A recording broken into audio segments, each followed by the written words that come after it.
السلام عليكم ورحمة الله وبركاته.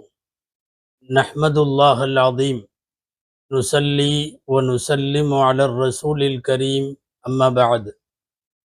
فقد قال الله سبحانه وتعالى في كلامه القديم والفرقان الحميد: أعوذ بالله من الشيطان الرجيم، بسم الله الرحمن الرحيم. إنما إلهكم إله واحد لا إله إلا هو الرحمن الرحيم. صدق الله العظيم. அளவற்ற அருளாளனும் நிகரற்ற அன்புடையோனுமாகிய எல்லாம் வல்ல அல்லாஹுவின் பெயரால் துவங்குகிறேன். அருமை நாயகம் முஹம்மதுர் ரசூலுல்லாஹ் ஸல்லல்லாஹு அலைஹி வஸல்லம் அவர்களின் மீதும் நற்பாக்கியங்கள் நிறைந்த அவர்களுடைய உம்மத்தின் மீதும், குறிப்பாக இன்றைய ஜும்மா நாளில் நம் அனைவர் மீதும் எல்லாம் வல்ல அல்லாஹுவின் நல்லருள் என்றென்றும் நிறைவாக உண்டாவதாக. ஆமீன். அல்லாஹு ஜல்ல ஷானுஹு தஆலா உலகத்தில் அவன் படைத்த எல்லா படைப்புகளின் வழியாக அவன் தன் இருப்பை, தன் வல்லமையை உலகத்திற்கு சொல்லுகிறான். பல கோடிக்கணக்கான படைப்புகள், இந்த படைப்புகளிலே இருக்கிற வேறுபாடுகள், உலகத்தினுடைய இயக்கம், இந்த உலகத்தை வழிநடத்தி செலுத்தி கொண்டு வருகிற அவனுடைய பேராற்றல், இதுவெல்லாம் அவன் ஒருவன் இருக்கிறான், அவன் இயக்குகிறான், அவன்தான் பராமரிக்கிறான், வளர்க்கிறான், அனைத்துக்கும் மூலமாக இருக்கிறான் என்பதற்கான ஆதாரம். ஆனால் இந்த உலகம் தோன்றிய நாளிலே இருந்து கருத்து வேறுபாடு என்பது இருந்திருக்கிறது. உலகம் படைக்கப்பட்ட நாளிலிருந்தே கடவுள் உண்டா இல்லையா என்கிற விவாதம், இறைவன் இருக்கின்றானா இல்லையா என்கிற விவாதம் தொடர்ந்து இந்த மண்ணில் இருந்திருக்கிறது. கடவுள் உண்டு என்று சொல்லி ஏற்பவர்கள் ஒரு பக்கம், இல்லை என்று சொல்லி நிராகரிப்பவர்கள் மறுபக்கம். இந்த கடவுளை ஏற்றுக்கொள்பவர்களும் ஒரே மாதிரியான நிலைப்பாட்டில் இல்லை. ஒரே ஒரு இறைவன் என்பவர்கள் உலகத்தில் நிறைய பேர். பாரசீகர்களை போல இல்லை இல்லை, இரண்டு கடவுள், நன்மைக்கு ஒரு கடவுள், தீமைக்கு ஒரு கடவுள் என்று சொல்பவர்களும் உண்டு. கிறிஸ்தவத்தை போல திரித்துவ கொள்கையை உடைய 3 விதமான கடவுள் கொள்கையை கொண்டவர்களும் உண்டு. அறியாமை காலத்திலே இருந்து இணை வைப்பவர்கள் என்று குர்ஆன் சொல்லக்கூடிய பல தெய்வங்களை வழிபடக்கூடியவர்கள் உண்டு. தெய்வ வழிபாட்டில் 30 முக்கோடி தேவர்களை உள்ளடக்கிய ஏராளமான இடங்களில் காணும் பொருட்கள் எல்லாம் கல்லும் மண்ணும் மலையும் மரமும் கடலும் எல்லாம் கடவுளான அது போன்ற கடவுள் வணக்கங்களை, கடவுள் கற்பிதங்களை வைத்திருப்பவர்களும் உண்டு. இதையெல்லாம் தாண்டி கடவுள் உண்டு என்று சொல்பவர்கள் ஒன்றை இரண்டை பலதை வணங்கியதெல்லாம் தாண்டி மனிதனே வழிபடுகிற காலங்களும் உலகத்தில் இருந்தது. ஃபிரௌன் போன்றவன் தன்னை இறைவன் என்று பிரகடனம் செய்ததும் அதை மக்கள் ஏற்று அவனை வழிபட்டதும் உண்டு. குர்ஆனிலேயே நம்ரூத் என்பவன் தன்னை இறைவன் என்று வாதிட்ட நிகழ்வும் உண்டு. மனிதர்களை கடவுளாக கருதிய கூட்டம் உண்டு. இவைகளெல்லாம் கருத்து வேறுபாடுகள் நிறைய இருந்தாலும் கடவுள் உண்டு என்று சொல்லுகிற பிரிவினர். இன்னொன்னு கடவுள் இல்லை என்று சொல்லக்கூடிய பிரிவினர்கள். இல்லை என்று சொல்பவர்களின் விவாதங்களும் சற்று மாறுபடுகிறது. டார்வினின் தத்துவம், குரங்கிலிருந்து மனிதன் பிறந்தான் என்கிற தத்துவத்தை உள்ளடக்கி படிப்படியாக பரிணாம வளர்ச்சியில் குரங்கிலிருந்து மனித நிலைக்கு வந்தான், இங்கே கடவுள் என்று கற்பிதம் கிடையாது என்று சொல்பவர்களும், எல்லாம் இயற்கை தானாக உண்டானது, உருவாக்குபவன் இல்லை, உருவாக்கமும் இல்லை, தானாக உண்டானது என்று சொல்லுகிற இயற்கை சார்ந்தவர்களும் உண்டு. இவர்களெல்லாம் கடவுள் மறுப்பாளர்கள். ஆனால் ஒரு ஆச்சரியம் என்னவென்றால், உலகத்தில் மிக அதிகமான கடவுள் இல்லை என்று சொல்லக்கூடிய கடவுள் மறுப்பாளர்கள் இருந்தது ஐரோப்பிய கண்டத்தில். ஆனால் காலப்போக்கில் இன்றைய மேற்குலகம் என்ன சொல்லுகிறது தெரியுமா? கடவுள் இல்லை என்று சொன்னோம், ஆனா இப்ப என்ன நிலைமைன்னா இருந்தால் நல்லது என்று சொல்லுகிற நிலைப்பாட்டுக்கு வந்திருக்கிறார்கள். இன்னும் சில பேர் இல்லை இல்லை, நம்முடைய புலம்பல்களை கேட்க, நம்முடைய சோகங்களுக்கு ஆறுதல் சொல்ல, நம் பிரார்த்தனைகளை செவிமடுக்க, நமக்கு வாழ்வின் எல்லா நிலைகளிலும் உறுதியாய் நிற்க ஒரு கடவுள் தேவை. ஒன்று அவன் இருக்கட்டும், இல்லாவிட்டால் கடவுளை உருவாக்குவோம் என்கிற அளவுக்கும் போய்விட்டவர்களும் உண்டு. இதுவெல்லாம் கடவுள் கொள்கை குறித்த உலகத்தினுடைய நிலைப்பாடு. ஏற்பவர்களும் உண்டு, ஏற்காதவர்களும் உண்டு. உண்டு என்று நிரூபணம் செய்பவர்களும் உண்டு. நிரூபணங்கள் இல்லாவிட்டாலும் தெரியாது என்று சொல்லி அதை கடந்து செல்பவர்களும் உண்டு. இப்படியெல்லாம் கடவுள் கொள்கை என்பது கருத்து வேறுபாட்டுக்கு உட்பட்டதாகவே இருந்திருக்கிறது. இந்த நேரத்தில் தான் இந்தியா முழுவதும், ஏன் உலகத்தினுடைய பல பாகங்களிலும் இந்த வாரம் வைரலான ஒரு செய்தி, ஒரு வீடியோ ஒன்று. ஒரு 2 மணி நேரம் ஏற்பாடு செய்யப்பட்ட ஒரு விவாதம். விவாதத்தினுடைய ஆர்குமெண்டினுடைய தலைப்பு என்னவென்றால், டஸ் காட் எக்ஸிஸ்ட் என்பது, இறைவன் இருக்கிறானா என்கிற ஒரு விவாதம் ஏற்பாடு செய்யப்பட்டு, இறைவன் இருக்கிறான் என்று சொல்பவரும் இல்லை என்று சொல்பவரும் எதிரெதிரில் ஆரோக்கியத்தோடு அமைதியாக அறிவு சார்ந்த தளத்தில் நின்று ஒரு இடத்தில் 2 மணி நேரம் விவாதம் செய்த இந்த வீடியோ பரவலான வரவேற்பை பெற்றது, வைரலானது. கோடிக்கணக்கான பேர் அதை பார்த்தார்கள், கருத்துக்கள் எல்லாம் சொன்னார்கள். விவாதம் நல்ல முறையிலே ஏற்பாடு செய்யப்பட்டிருந்தது. அதை ஹிந்தியில், உருதுவில், ஆங்கிலத்தில், ஏன் தமிழில் சில தரவுகளில் நீங்கள் பார்த்திருக்க கூடும். விவாதம் பல கட்டங்களாக இருந்தது. எடுத்த உடனே ஓப்பனிங் ஆர்கியூமெண்ட், தங்களுடைய சப்ஜெக்டை முன்வைத்து பேசினார்கள் சில நிமிடங்கள். அதை அடுத்து மறுத்து பேசினார்கள் சில நிமிடங்கள். அடுத்து கிராஸ் கொஸ்டின்ஸ் என்று சொல்லக்கூடிய குறுக்கு கேள்விகள் நடைபெற்றது. அதை அடுத்து க்ளோசிங் ஆர்கியூமெண்ட் என்று ஒரு முடிவுரை நடந்தது. அதை தாண்டி கொஸ்டின் அண்ட் ஆன்சர் என்று பார்வையாளர்களின் கேள்வி பதில் இடம்பெற்றது. 5 பிரிவுகளாக சுமார் 2 மணி நேரம் நடைபெற்ற விவாதங்களில் 2 பேர் பங்கேற்றார்கள். நமக்கு தெரியும், ஒன்று நதுவாவிலே படித்த ஒரு மௌலவி ஆலிம் முஃப்தி ஷமாயில் நத்வி என்பவர். இன்னொருவர் சினிமாவிலும் இந்திய இலக்கியங்களிலும் புகழ்பெற்ற ஜாவித் அக்தர் என்கிற ஒரு சிந்தனையாளர். அவர் கடவுள் மறுப்பு கொள்கைக்காக நின்று பேசியவர். இந்த 2 பேரினுடைய விவாதமும் நடைபெற்றது. அந்த விவாதத்தை சொல்ல வருவது மாத்திரம் இங்கே நம்முடைய நோக்கம் அல்ல. விவாதத்தை ஒட்டிய சில பிளஸ் மைனஸ்களை, அந்த விவாதங்களும் விவாதங்களோடு கூடிய விளக்கங்களும், நாம் இது போன்ற நேரங்களில் எடுக்க வேண்டிய நிலைப்பாடுகள் குறித்தும் நாம் தெரிந்து கொள்ள வேண்டியதை சொல்வதுதான் இந்த ஜும்மா உரையினுடைய நோக்கம். அன்பானவர்களே, நடைபெற்ற இந்த விவாதத்தினுடைய சுருக்கத்தை உங்களுக்கு தந்துவிட்டு கிடக்க வேண்டும். முதல்ல ஒரு ஆரோக்கியமான செய்தி, எதுவெல்லாம் பேசக்கூடாது என்று இவர்கள் முடிவு செய்து விட்டார்கள். கடவுள் உண்டு என்று நிரூபிக்க அல்லது இல்லை என்று மறுக்க, இதையெல்லாம் பயன்படுத்தக்கூடாது என்று முடிவு செய்து விட்டார்கள். அதுல ஒன்று சயின்ஸ், அறிவியல் என்பது, விஞ்ஞானம் என்பது இவர்களுடைய நிரூபணத்திற்கு இவர்கள் எடுத்து கையாளக்கூடாது என்று முடிவு செய்து விட்டார்கள். காரணம், சயின்ஸ் என்பது எம்பெரிக்கல் எவிடன்ஸ் என்று சொல்லுவார்கள்.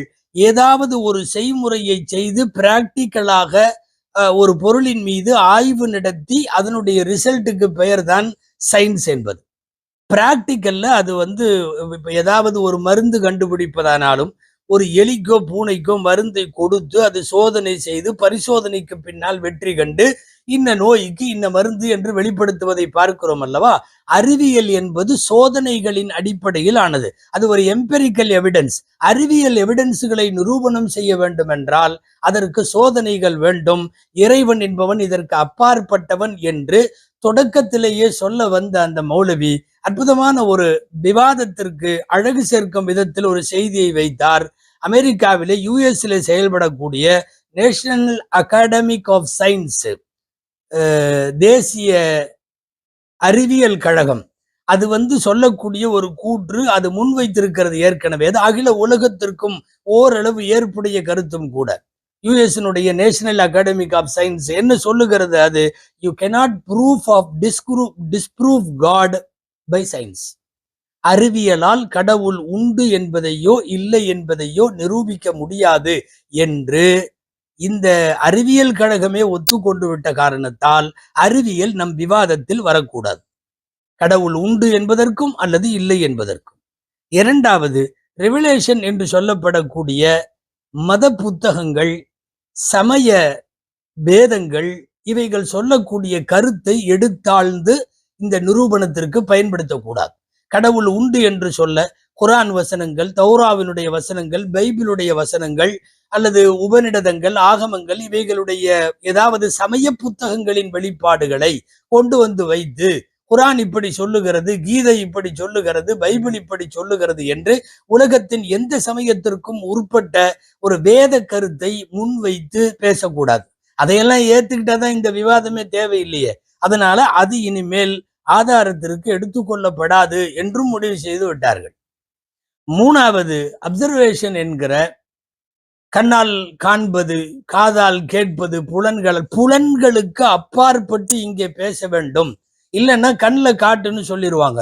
பொதுவாகவே கடவுள் மறுப்பாளர்களின் நீண்டகால வசனம் இது என்னன்னா, ஷோமி காட் அப்படிங்கிறது. கடவுளை காட்டுங்க பார்க்கலாம், ஏன் அவர் முன்னாடி வந்துட்டா பிரச்சனை தீந்துருமல்ல என்றெல்லாம் சொல்லுவார்கள். எனவே இது போன்ற அப்சர்வேஷன்களை வைத்து கொண்டு நாம் ஆதாரம் விவாதம் செய்யக்கூடாதுன்னு முடிவு செய்யப்பட்டது. எனவே அறிவியல் இல்லை, சமய புத்தகங்களின் ஆதாரம் இல்லை, புலன்களால் காண்தல் கேட்குதல் போன்றவைகள் இல்லை என்று முடிவு செய்துவிட்டு ஒரு அறிவுத்தலத்தில் விவாதம் செய்தார்கள். நாம் இங்கிருந்து தான் தொடங்க வேண்டும். இரண்டு பேரும் என்னென்ன ஆதாரங்களை சொன்னார்கள் என்பதை, இவர் சொன்னது இப்படி, பதில் இப்படி என்று நீண்ட ஒரு உரையாக இது போக விரும்பவில்லை. சுருக்கமா, எதிர்த்தரப்பில் கடவுள் இல்லை என்று முன்வைத்தவர் அவர் ஒரு 5-6 செய்திகளை சொல்லி இருக்கிறார். இறைவன் ஒருவன் உண்டு என்பதற்கு ஆதாரமாக வைத்தவர் ஒரு 5-6 செய்திகளை சொல்லி இருக்கிறார். அவைகளை மாத்திரம் வரிசைப்படுத்தினால் ஓரளவு இந்த விவாதத்தினுடைய பிளஸ் மைனஸ்களை நாம் விளங்கவும் விவாதிக்கவும் முடியும். முதல்ல, கடவுள் மறுப்பாளர் சொல்றது என்ன தெரியுமா? கடவுள் என்பதற்கு நீண்ட கால வரலாறு உண்டு. கடவுள் என்பவன் அன்று முதல் இன்று வரை ஒரே கடவுள் அல்ல. கிரேக்கர்கள் உருவாக்கிய கடவுள் இருந்தது, அது வேற. பாரசீகர்கள் வணங்கிய கடவுள் எல்லாம் வேற. எகிப்தியர்கள் கடவுள் வைத்திருந்தார்கள், அது வேறு. ரோமானியர்களுடைய கடவுளும் கடவுள் சார்ந்த வழிபாட்டு முறைகளும் வேற. இவங்க எல்லாமே முட்டாள்கள்னு சொல்ல முடியாது.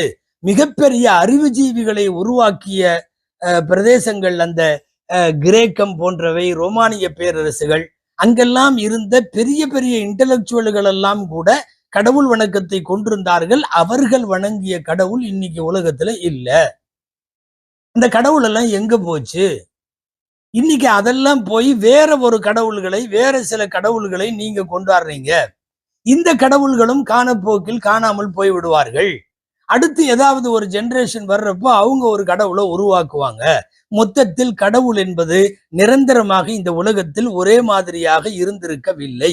மனிதர்கள் உருவாக்கியதுதான் கடவுள் அப்படின்னு அவர் முன்வைத்தது 1வது விவாதம். நீங்கள் அவர் சொல்லுகிற விவாதத்தை மாத்திரம் செவிமடுத்து கொண்டே வர வேண்டும். 2வது அவர் சொன்ன செய்தி, ஃபைத் என்கிற, ஈமான் என்று நாம் சொல்லுகிற ஃபைத் என்கிற நம்பிக்கைக்கும் பிலீவ் என்பதற்கும் இடையில உள்ள வேறுபாடு. ஃபைத் என்பது கண்மூடித்தனமாக நம்புவது, பார்த்தாலும் பார்க்காவிட்டாலும், அனுபவப்பட்டாலும் அனுபவிக்காவிட்டாலும். கண்மூடித்தனமான நம்பிக்கைக்கு ஃபைத் என்று பெயர். அதை இஸ்லாமிய மொழியில் ஈமான் என்று சொல்லுவார்கள். இன்னொன்னு பிலீவ், ஆதாரத்தின் அடிப்படையில் நம்புதல். கண்ணில் பார்த்து நம்புதல், கேட்டு நம்புதல், சுவைத்து நம்புதல், நுகர்ந்து நம்புதல், தொட்டு உணர்ந்து நம்புதல், இப்படியெல்லாம் புலன்களுக்குள் அடங்கி ஒரு விஷயத்தை தீர விசாரித்து ஆய்வு செய்து அதற்கு பிறகு நான் நம்புகிறேன் என்று சொல்லுவதற்கு பிலீவ் என்று பெயர். அவர் கடவுள் மறுப்பாளர்கள் சொல்லுகிறார், நாங்கள் ஃபைத்துக்குள்ள என்னைக்கும் வரமாட்டோம், பிலீவ்ல தான் வருவோம். ஆதாரங்கள் அடிப்படையில் நம்ப வேண்டும், கண்மூடித்தனமான நம்பிக்கை இருக்கக்கூடாது. இது அவர் சொன்ன 2வது விவாதம். 3வது அவர் சொன்னது என்ன தெரியுமா? உலகத்தை தோற்றுவித்தது கடவுள் என்கிறீர்கள். உலகம் தோன்றியதற்கு முன்னால் அவன் எங்கிருந்தான்? அவன் என்ன செய்து கொண்டிருந்தான்? அவன் எப்படி இருந்தான்? உலகம் தோன்றுவதற்கு முன்னால் உள்ள நிலையை விளக்குங்கள் என்று விவாத தோரணையில் அவர் கேட்க வருகிறார். இது 1. 4வது, நன்மை தீமை உலகத்துல இருக்கிறதே, இந்த வேறுபாடு எப்படி? இந்த மொராலிட்டின்னு சொல்றோமல்ல, நீதி சார்ந்த நன்மை சார்ந்த விஷயங்கள், இதெல்லாம் நாமளா முடிவு பண்றதுதான். இது தப்புன்னு நம்மெல்லாம் சேர்ந்து முடிவு பண்ணா அது தப்பு. நாமெல்லாம் சேர்ந்து நன்மைன்னு முடிவு பண்ணா அது நன்மை. உலகத்தில் இந்த விஷயங்கள் கடவுளால் உருவானது என்று சொல்லுவது தவறு. ஒரு சிங்கமோ புலியோ மானை அடித்து சாப்பிடுவது இது எந்த வகையில் நியாயம்? பெண்களுக்கு எதிராக ஏராளமான குற்றங்கள் உலகத்தில் நடக்கிறது, எந்த வகையிலே நியாயம்? காசாவில் ஏராளமான பேர் படுகொலை செய்யப்படுகிறார்கள், எந்த வகையிலே நியாயம்? கடவுளை இதையெல்லாம் செய்தாரா? ஒரு படைப்பு பாதிக்கப்படுவதை, படுகொலை செய்யப்படுவதை, அடித்து உண்ணப்படுவதை இதையெல்லாம் கடவுளை அனுமதித்தாரா? காசா படுகொலைகளை முன்வைத்து இது போன்ற கேள்விகளை எல்லாம் அவர் கேட்கிறார். கேட்டுட்டு அவர் அடுத்து தொடர்வது என்னன்னா, தீமைகளை இறைவன் ஏன் படைத்தான்? நீங்கள் இறைவன் கடவுள் ஒன்று இருக்கிறீர்கள் என்று சொன்னால் அவன் தீமைகளை ஏன் படைக்க வேண்டும்? நீங்கள் அவன் இரட்சகன் கிருபையாளன் என்றெல்லாம் சொல்லுகிறீர்களே, அவனிடத்தில் இருந்த அந்த பெனிஃபிசியன்ட், அந்த அந்த மெர்சி எங்கு போனது? அவனுடைய ஈவு, இரக்கம், கிருபை இதுவெல்லாம் குழந்தைகள் கொல்லப்படுகிற காசாவில இறைவனுடைய இரக்கம் எங்கு போனது? இதுவெல்லாம் அவர் வைக்கிற கேள்வி. இதை தாண்டியும் நிறைய விஷயங்கள், கொஞ்சம் அடிப்படையற்ற சில விவாதங்கள். உலகத்தினுடைய படைப்புகளில் பெரிய படைப்பாக உலகம் உணர்வது டைனோசர் என்கிற இன்றைய படைப்பு. அந்த டைனோசர் பற்றி எல்லாம் உங்களுடைய எந்த வேதமும் சொல்லவில்லை. இறைவன் அந்த டைனோசரை படைத்ததை பற்றி ஏதேனும் குறிப்புகள் உண்டா? இதெல்லாம் அவர் கேட்ட கேள்விகள்.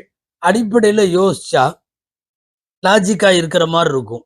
அதாவது மேடைக்கு அழகாக தோன்றும் எப்போதுமே கடவுள் மறுப்பாளர்களின் வசனங்கள்.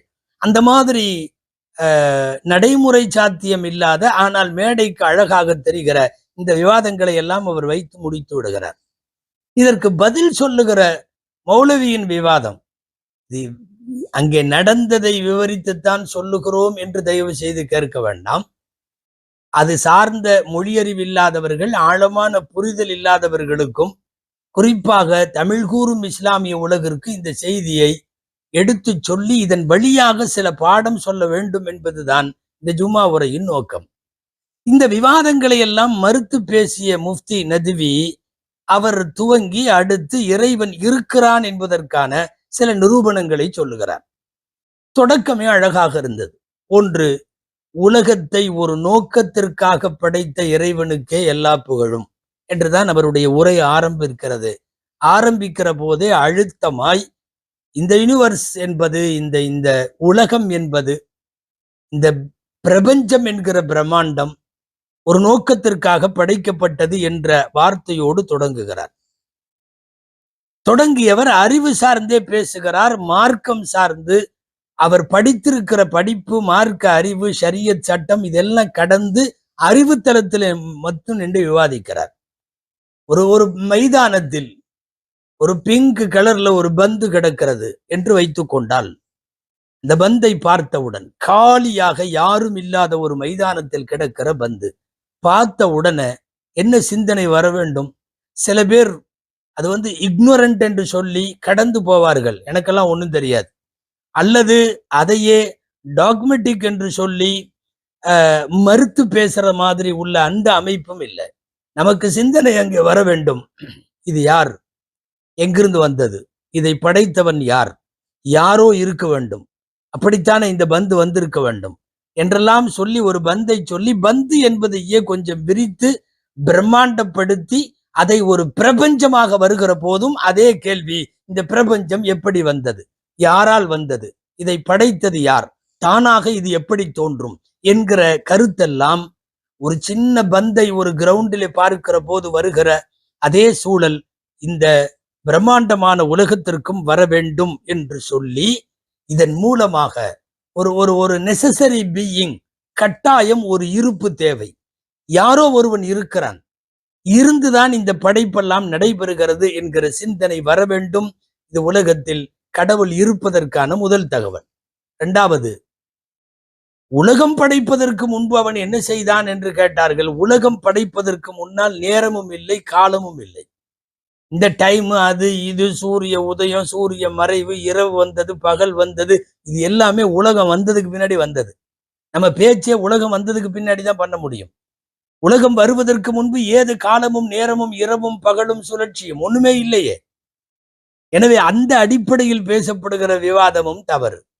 மூணாவது, நம்ம எல்லாம் சேர்ந்து மோரலிட்டி அப்படிங்கிறது வந்து நாம எல்லாம் சேர்ந்து ஒண்ணு நல்லதுன்னு முடிவு பண்ணா நல்லது, நாம எல்லாம் ஒண்ணு சேர்ந்து ஒரு தீமையை முடிவு பண்ணா அது தீமை, கடவுள் எல்லாம் இதுல கிடையாது என்று சொன்னதற்கான தீர்க்கமான பதில் அது என்னன்னா, நன்மை தீமைங்கிறத மெஜாரிட்டியானவங்க எப்படி சொல்றாங்களோ அப்படி எடுத்துக்கலாம்லாம் முடிவு செய்ய முடியாது. எத்தனையோ இடத்துல பாக்குறோம், ஒரு நாட்டினுடைய ஆட்சியை அறவே பிடிக்காதவங்க தான் மெஜாரிட்டி, பிடிக்காதவர்கள் தான் மெஜாரிட்டி. அதற்காக அவர்கள் ஆளாமல் இருக்கிறார்களா? ஏதாவது ஒரு குறுக்கு வழி. நிறைய பேர் சேர்ந்து முடிவு செய்யறதுங்கிற கான்செப்டே உலகத்தில் எல்லா இடத்துலையும் தவறு. 2000 பேர் இருக்கிற பள்ளிக்கூடத்துல நாளைக்கு லீவு விட்டுறலாமான்னு ஒரு சர்வே மட்டும் நடத்துங்க. 99% மாணவர்கள் லீவ் விட்டுறலாம்னு சொல்லுவான், படிக்கணும்னு சொல்ல மாட்டான்.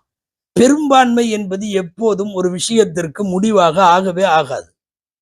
நிறைய கேட்டாங்க, காசாவிலே படுகொலை, பெண்களுக்கான எதிரான குற்றங்கள், இந்த உலகத்தில் நடக்கிற அநியாயங்கள், நிறைய ஏற்றமும் இரக்கத்தோடு இறைவன் படைத்திருக்கிறான். இந்த உலகம் சோதனை சாலை, இந்த உலகம் ஒரு சோதனைக்காக. லைஃப் என்பது ஒரு டெஸ்ட். அப்பதான் அது வந்து சரியாக நல்லவனுக்கு நன்மையும் தீயவர்களுக்கு அவர்கள் தீமைக்கேற்ப தண்டனையும் தர முடியும். ஒரு ஊசி போடப்படுகிற போது அந்த ஊசியின் வலியில் கத்துவது மாத்திரம் இருக்கக்கூடாது, அந்த ஊசியினால் ஏற்படுகிற சிறிய தொந்தரவை சகித்து கொள்ளுகிற போது உள்ள ஃபியூச்சர் ஹெல்த் என்பது ரொம்ப முக்கியமானது. அந்த அடிப்படையில் தான் இறைவனின் சோதனைகள் என்கிற விவாதமும் அழகானது மட்டுமல்ல, நடைமுறைக்கு உகந்ததும் கூட. கடைசியாக ஷமாயில் நத்வி அவர் சொல்ல வந்தது, ஒரு விஷயத்துல எல்லாருமே உலகத்தில் டிபெண்டடாக இருக்கிறோம். டிபெண்டட், எனக்கு என் தாய் தந்தை தேவை, அந்த தாய் தந்தைக்கு அந்த தாய் தந்தை தேவை, இப்படியே போகுது. எனக்கு உணவு தேவை, எனக்கு உறக்கம் தேவை, எனக்கு உடை தேவை, எனக்கு இருக்க இடம் தேவை, இப்படியே போகுது. மனிதன் முழுக்க முழுக்க டிபெண்டடாக இருக்கிறான். உலகத்தின் எல்லா படைப்பும் டிபெண்டட். அப்படின்னா இந்த டிபெண்டடுகளுக்கு ஒரு முடிவு வேண்டும். எங்கேயாவது போய் போய் போய் அவருக்கு தேவை, அவருக்கு தேவை, அவருக்கு தேவை, அவருக்கு தேவை, எங்காவது ஒரு இடத்தில் தேவையற்றவன் என்று ஒருவன் இருக்க வேண்டும். அந்த இடத்துல இந்த all dependence will end here. அந்த இடத்துல எல்லாமே முடிஞ்சிரும். அந்த அடிப்படையில் இந்த உலகத்திற்கு யாரோ ஒருவன் இருக்க வேண்டும். பொதுவாக உலகத்தில் அப்சர்வேஷன் அடிப்படையில் எனக்கு காட்டுங்க, எனக்கு புரியுதா, அதெல்லாம் முடியாது. எனக்கு காட்ட முடியாது, புலன்களால் உணர முடியாது. அவர் விவாதத்திலே கூட ஒரு உதாரணமும் சொன்னார். மெட்டல் டிராக்டர் வந்து வச்சோம்னா மெட்டல் டிராக்டர்ல வாட்ச் இருக்குன்னு காட்டும், கண்ணாடி இருக்குன்னு காட்டும், ஜோப்ல சில்லற காசு இருந்துச்சுன்னா காட்டும், பாக்கெட்ல ஏதாவது மெட்டல் சார்ந்த விஷயங்களை தான் சோதிக்கும். பிளாஸ்டிக் இருக்குதான்னு அது சோதிக்காது. அதுக்காக வேண்டி பிளாஸ்டிக் இல்லைன்னு அர்த்தம் அல்ல. இந்த உலகத்தில் ஒரு அப்சர்வேஷனை தாண்டியது இறைவனுடைய கடவுளுடைய சிந்தனை என்பதெல்லாம். அழகான விவாதம். இதை யார் தோத்தாங்க ஜெயிச்சாங்க என்பதை தாண்டி கடவுள் மறுப்பு என்று எடுத்து வைத்த அந்த ஜாவித் அக்தர் என்பவர் கடைசியாக சொன்ன முடிவுரையில், நான் இன்னமும் சிறப்பாக இதை செய்திருக்க வேண்டும், நான் முழுசா இதுல வந்து நிரூபணங்கள் செய்யவில்லை என்று அவர் ஒத்துக்கொண்ட பாங்கு, கடவுள் இருக்கிறான் என்பதற்கான ஒரு ஆதாரமாய், ஒரு நிரூபணமாய், ஆரோக்கியமான விவாதத்தினுடைய இறுதி முடிவாய் இது அமைய பெற்றிருந்தது என்பது இந்த விவாதத்தின் செய்தி. வாருங்கள், இந்த விவாதத்திற்கு அப்பால் நாம் யோசித்து பார்க்கலாம். இந்த உலகத்தில் நீண்ட நெடுங்காலமாக இறைவன் உண்டு என்று சொல்பவர்களுக்கும் இறைவன் இல்லை என்று சொல்பவர்களுக்கும் விவாதம் நடந்திருக்கிறது. ஆத்திகர்களுக்கும் நாத்திகர்களுக்குமான விவாதம் என்பது இன்று நேற்றல்ல. இது 100 ஆண்டுகள், சொல்ல போனால் 1000 ஆண்டு காலங்கள். எபெருமானார் ஸல்லல்லாஹு அலைஹி வஸல்லம் அவர்கள் கூட, நான் இங்கிருந்து அந்த விவாதம், அறிவியல், அது இது எல்லாத்தையும் கடந்து மார்க்கத்தின் பார்வையில் கடவுள் கொள்கையை குறித்து ஒரு முடிவுரை நான் உங்களுக்கு தர வேண்டும். முதல் செய்தி, இறைவன் இருக்கிறான் என்பதை ஒரு ஆர்கியூமெண்ட் அடிப்படையில் அறிவு சார்ந்த விவாதங்களை, இன்னைக்கு நடந்த விவாதத்தை எல்லாம் விடுவோம், இதுக்கு முன்னாடி பல 100 வருஷமா, பல 1000 வருஷமா இப்படி அறிவு சார்ந்த விவாதம் நடந்திருக்கு. ஸல்லல்லாஹு அலைஹி வஸல்லமுடைய சபைக்கு வந்த இம்ரான் இப்னு ஹுசைன் ரலியல்லாஹு அன்ஹுடைய தகப்பனார், அதாவது ஹுசைன் இப்னு முன்திர், அவங்க வந்தப்ப நபி ஸல்லல்லாஹு அலைஹி வஸல்லம் கேட்டது இந்த மாதிரி விவாதம் தான், அறிவு சார்ந்த ஆர்கியூமெண்ட். அவர் சண்டைக்காரராக ரசூலுல்லாஹ்வுடைய சமூகத்திற்கு வந்தார். அல்லாஹ்வின் தூதர் அவர்களுக்கே உரித்தான பாணியில் அமைதியாய் உபசரித்து அன்போடு வரவேற்று அவர்களை அமர வைத்து கொண்டு மெதுவாக, திருமதி ஷரீஃபில் இடம்பெற்றிருக்கிற ஹதீஸ் இது, மெதுவா ஆரம்பிச்சாங்க, எத்தனை கடவுளை வணங்குகிறீர்கள்? அவர் சொன்னார், நான் 7 கடவுள்களை வணங்குகிறேன், 6 பூமியில இருக்கிறது, ஒன்னே 1 வானத்தில் இருக்கிறது. கம் இலாஹன் தஅபுத் என்கிற கேள்விக்கு அவர் சொன்ன பதில், சித்தத்தன் ஃபில் அர்தி வ வாஹிதன் ஃபிஸ் ஸமா. வானத்திலே 1. அறிவு சார்ந்த தளத்திலேயே கேள்விகள் அமைந்தது. அல்லாஹ் சொன்னான் என்றெல்லாம் பேசவில்லை. கேட்டார்கள் நபி ஸல்லல்லாஹு அலைஹி வஸல்லம் அவர்கள், ஃபபி ஐயிஹிம் தஅபுது லிரக்பதிக வ ரஹ்பதிக. சரி, 7 கடவுளை நீ வச்சுக்கோ, உன் விருப்பத்தினுடைய இடத்தில் அல்லது நீ ரொம்ப பயப்படுற இடத்துல யாரை கூப்பிடுவ? ரொம்ப பிடிக்கும்னு யாரை கூப்பிடுவ? அல்லது ரொம்ப பயமா இருக்குன்னு யாரை கூப்பிடுவ? அது வானத்துல உள்ளவனை தான் கூப்பிடுவேன்னு சொன்னார் அவரு. ரசூல் ஸல்லல்லாஹு அலைஹி வஸல்லம் தொடர்ந்து கேட்டார்கள், ஃபைதா அஸாபக துர்ருன் ஃபமன் ததுஉ. சரி, ஏதாவது தீங்கு ஏற்பட்டா நீ யாரை கூப்பிடுவ? அவன் வானத்துல உள்ளவனை தான் கூப்பிடுவேன். ஃபைதா ஹலக்கல் மாலு ஃபமன் ததுஉ. காசு பணம் எல்லாம் ஹலாக்கா போச்சு, அழிஞ்சு போச்சுன்னா நீ யாரை கூப்பிடுவ? இப்படியே கேட்டு கடைசியில உனக்கு 2 வார்த்தை சொல்லித் தருகிறேன் என்று சொல்லி ஷஹாதத்து கலிமா, இஸ்லாத்தில் நுழைவதற்கான திருக்கலிமாவை சொல்லி கொடுத்ததும் அவர் இஸ்லாத்திலே இணைந்ததும் நபிகள் நாயகம் ஸல்லல்லாஹு அலைஹி வஸல்லம் அறிவுத்தலத்திலே அவர்கள் நடத்திய விவாதமாகவே அதை பார்க்கலாம். இமாம் அபூ ஹனீஃபா ரஹ்மத்துல்லாஹி அலைஹி, இமாம் கஸ்ஸாலி ரஹ்மத்துல்லாஹி அலைஹி, இமாம் ராஸி ரஹ்மத்துல்லாஹி அலைஹி, இப்படியே போகிறது ஒரு நீண்ட பட்டியல். இவங்கெல்லாம் யாரு தெரியுமா? குர்ஆனையும் ஹதீஸையும் வைத்து கொண்டு அல்லாஹ் உண்டு என்று சொன்னது மாத்திரமல்ல, அதை எல்லாமே தொடாமல் அறிவுத்தலத்திலே இறைவன் உண்டு என்பதை இந்த உலகத்திற்கு நிரூபணமாக காட்டிய மாபெரும் மார்க்க அறிஞர்கள். நிறைய விவாதங்கள் ஹதரத் அபூ ஹனீஃபா ரஹ்மத்துல்லாஹி அலைஹி அவர்கள் ஆற்றியிருக்கிறார்கள். யாரோடு? கடவுள் மறுப்பாளர்களோடு. கடவுள் மறுப்பாளர்களோடு அமர்ந்து இமாமுல் ஆதம் அபூ ஹனீஃபா ரஹ்மத்துல்லாஹி அலைஹினுடைய ஒரு விவாதம் நீங்கள் கேள்விப்பட்டிருக்கலாம். ரொம்ப ஆழமான அபூர்வமான சிந்தனைக்குரியது. ஒரு மரத்தின் ஒரு பொந்தில் ஒரு இறைச்சி துண்டை வைத்துவிட்டு மூடிவிட்டான் ஒருவன். அவன் விவாதம் செய்பவன், கடவுள் மறுப்பு என்று சொல்பவன். இமாமுல் ஆதமிடத்திலே சொன்னான், இதோ இந்த மரத்தினுடைய ஒரு பொந்தில் ஒரு இறைச்சி துண்டை உள்ளே வைத்திருக்கிறேன், வா 10 நாள் கழிச்சு வந்து பார்க்கலாம், நானும் படைப்பேன், இறைவன் மட்டுமல்ல நானும் படைப்பேன் என்பதை காட்டுகிறேன்.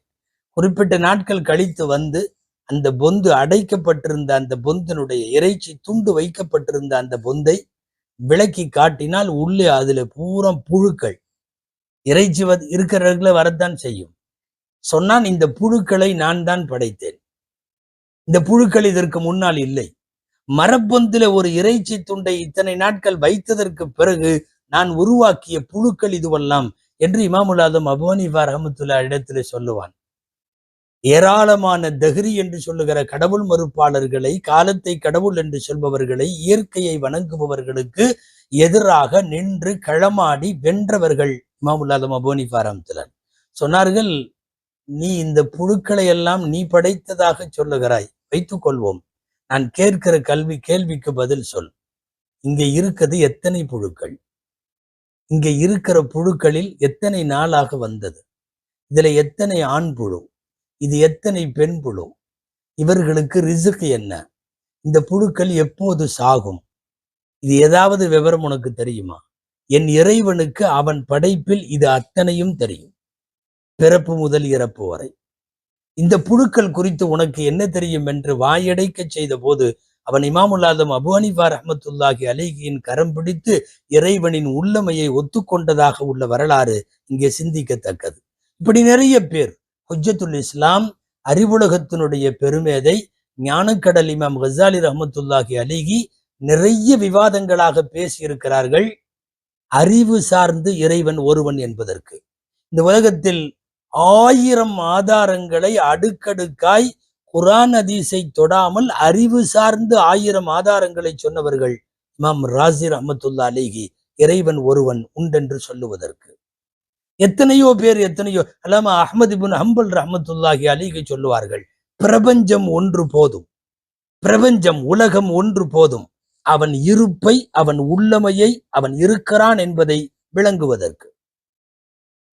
ஒரு ஒட்டகத்தினுடைய மாட்டினுடைய சாணம் ஏதாவது கிடக்கிற போது அந்த வழியாக ஒட்டகம் போயிருக்கிறது என்பதை புரிய முடிகிற நமக்கு, பாதச் சுவடுகள் எங்காவது இருப்பதை பார்த்துவிட்டு யாரோ ஒரு மனிதன் நடந்து போயிருக்க வேண்டும் என்று புரிகிற நமக்கு, இப்படி அடையாளங்களை வைத்து யாரோ ஒருவன் இருக்கிறான் என்பதை முடியும் என்று சொன்னால், இவ்வளவு பெரிய மலை, கடல், நதி, பாதாளம், மனிதன், மட்டை, புழு, பூச்சி இத்தனை பேரையும் பார்த்ததற்கு பிறகு இதை ஒருவன் படைத்தவன் இருக்க வேண்டும் என்று விளங்குவது நிச்சயமாக அது ஏற்புடையதுதான், உள்ளமைதான், அது நிரூபிக்கப்பட்டதுதான் என்று பேசுவார்கள் அஹ்மது பின் ஹம்பல் ரஹ்மத்துல்லாஹி.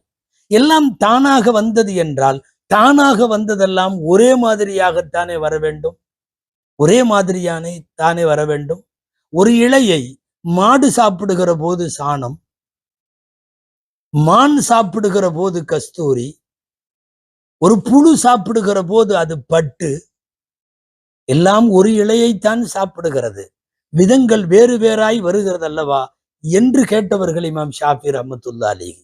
அறிவு சார்ந்து யோசித்தாலும் கடவுள் மறுப்பு என்பதற்கு அறிவு சார்ந்து ஆதாரம் இல்லை. இன்றைக்கு வரையும் அறிவியலும் அதை நிரூபணம் செய்யவில்லை.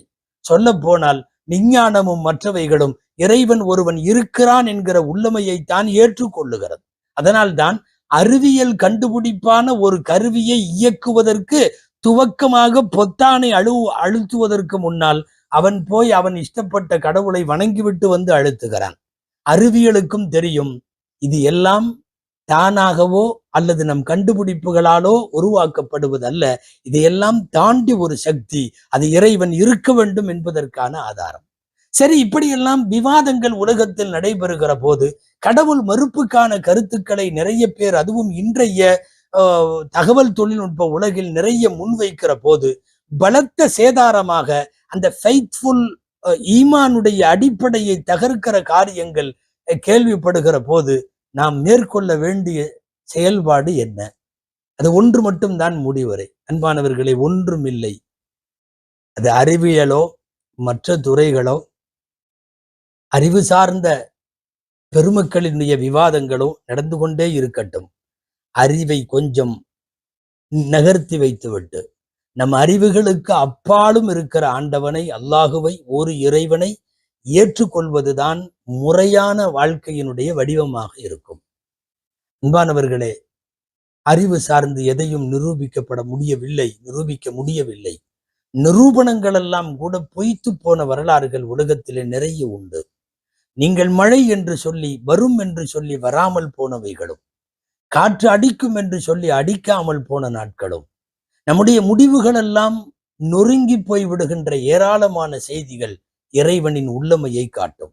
நாம் நினைப்பது ஒன்று, நடப்பது ஒன்று, நம்முடைய புரோகிராம் ஷெட்யூல்டு ஒன்று, அப்படியே அது மாறி போவது வேறொன்று. அலி ரலியல்லாஹு அன்ஹு சொல்லுவது போல, அரஃப்துல்லாஹ பிஃபஸ்ஹில் அஸாயிம், என் முடிவுகள் உடைந்து போகிற போது, என் முடிவுகள் நொறுங்கி போகிற போது நான் அல்லாஹுவை அறிகிறேன். ஏன்னா நான் எடுக்கிற முடிவு நடக்கிறது இல்லை, எல்லாமே இயற்கையானா நான் எடுக்கிற முடிவு பிரகாரம் நடக்கணும் அல்ல.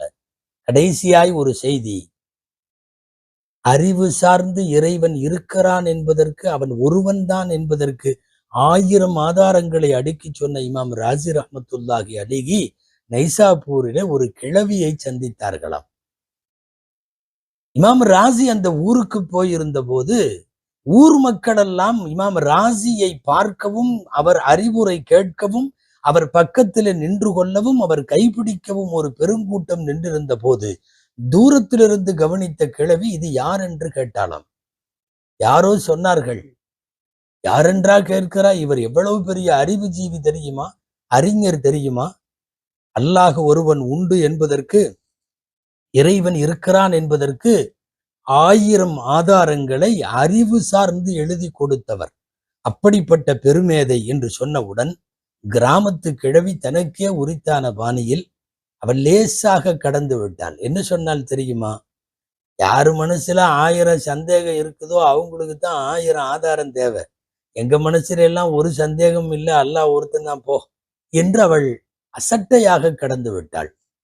செய்தி இமாம் ராசிக்கும் சொல்லப்பட்டது. கிழவி இப்படி சொன்னாள். அன்கான ஃபீ கல்பிஹி அல்ஃபு ஷுகூக்கின் ஃபஹுவ யஹ்தாஜு இலா அல்ஃபி தலாயில். 1000 சந்தேகம் இருந்தா தான் 1000 ஆதாரமே தேவைப்படும். சந்தேகமே கொள்ளாதவனுக்கு எதுக்கு ஆதாரம்? இமாம் ராசி கிழவிக்கு பக்கத்திலே அவர்கள் கையெடுத்து துவா செஞ்சது என்ன தெரியுமா? அல்லாஹும்ம அஅத்னி ஈமானி க ஈமானி ஹாதிகில் அஜூஸா. யா அல்லாஹ், எனக்கு இறை நம்பிக்கையில இந்த கிழவிக்கு இருக்கிற மாதிரி இறை நம்பிக்கையை கொடு, இந்த கிழவிக்கு இருக்கிற மாதிரி ஈமானை கொடு. நான் அதைத்தான் இந்த உரையின் முடிவாக சொல்லுகிறேன். விவாதம் செய்பவர்கள் செய்யட்டும், அறிவியல் ஒரு பக்கம் வளரட்டும், தர்க்க விவாதங்கள் தொடரட்டும்.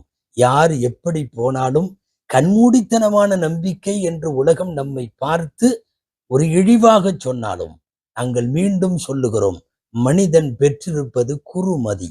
அதற்கு பெயர் சிற்றறிவு. அது இறைவனின் பிரம்மாண்டத்தை புரிய முடிவதில் அது தோற்று போகிறது திரும்ப திரும்ப. நாமும் கேட்கிறோம், இறைவன் ஒருவன் உண்டென்று சந்தேகமற கலப்பற கடுகளவும் மனதிலே சந்தேகம் இல்லாமல் யாரெல்லாம் ஈமான் கொண்டார்களோ அப்படிப்பட்ட ஈமான் உடையவர்களாய் அல்லாஹ் நம்மையும் ஆக்குவானாக. இறை நம்பிக்கையை சரியா